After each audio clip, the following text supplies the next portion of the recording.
introduce everybody and ask that we were very interested, given the launch of the ICBM over the weekend, if you could also touch upon that. I know that's of interest to many of us. And I believe Mr.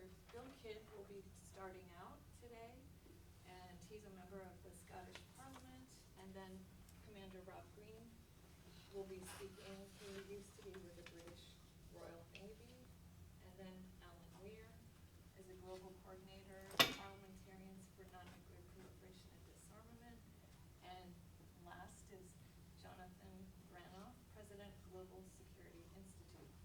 Realistic this is, given the current political. It's a good turnout here, I'm very pleased to say. And everyone, of course, be aware that the UK, as a nuclear weapon state, has joined together with the other P5 nuclear weapon states to boycott these treaty negotiations. Effectively, non-attendance can be seen as boycotting. However, as all of the UK's nuclear arsenal is based in Scotland, against the wishes of the Scottish Government, the votes of the Scottish Parliament and the expressed will of the Scottish people, it is the case that I, as a member of the Scottish Parliament, along with a range of Scottish civil society representatives, are at this conference event to speak up on behalf of our nation. As a co-president of PNND, I support the calls to reduce nuclear threats, phase out nuclear arsenals as quickly and safely as possible by prohibiting nuclear weapons, and thereby achieve the peace and security of a nuclear weapon-free world. The Parliamentary Action Plan, which you will have in your packs, the Parliamentary Action Plan for a Nuclear Weapon-Free World has been produced by PNND in conjunction with the IPU, and it looks to take the next practical steps following on from this UN treaty conference.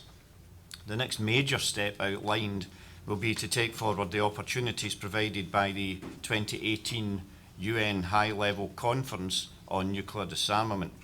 And along with my colleagues and everyone here, I will be looking for a substantial success in achieving a prohibition treaty this week, which we must then use to promote all countries to sign and ratify. Parliamentarians across the world must ensure that, as the representatives of the peoples of all nations, they are at the forefront of the highest level discussions on effective nuclear disarmament.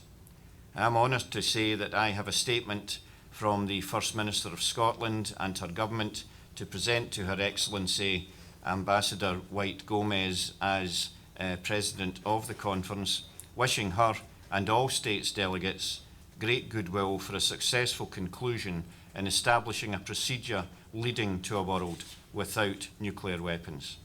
And in the words of my countryman, Sir Walter Scott, we must dare to say and have the soul to believe.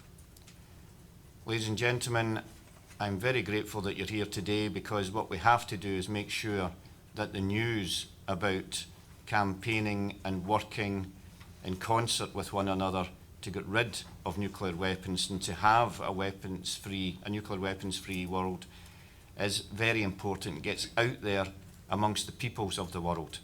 And I'm afraid that there has been concerted efforts by many in governments in order to keep people in the dark about the dangers of nuclear weapons.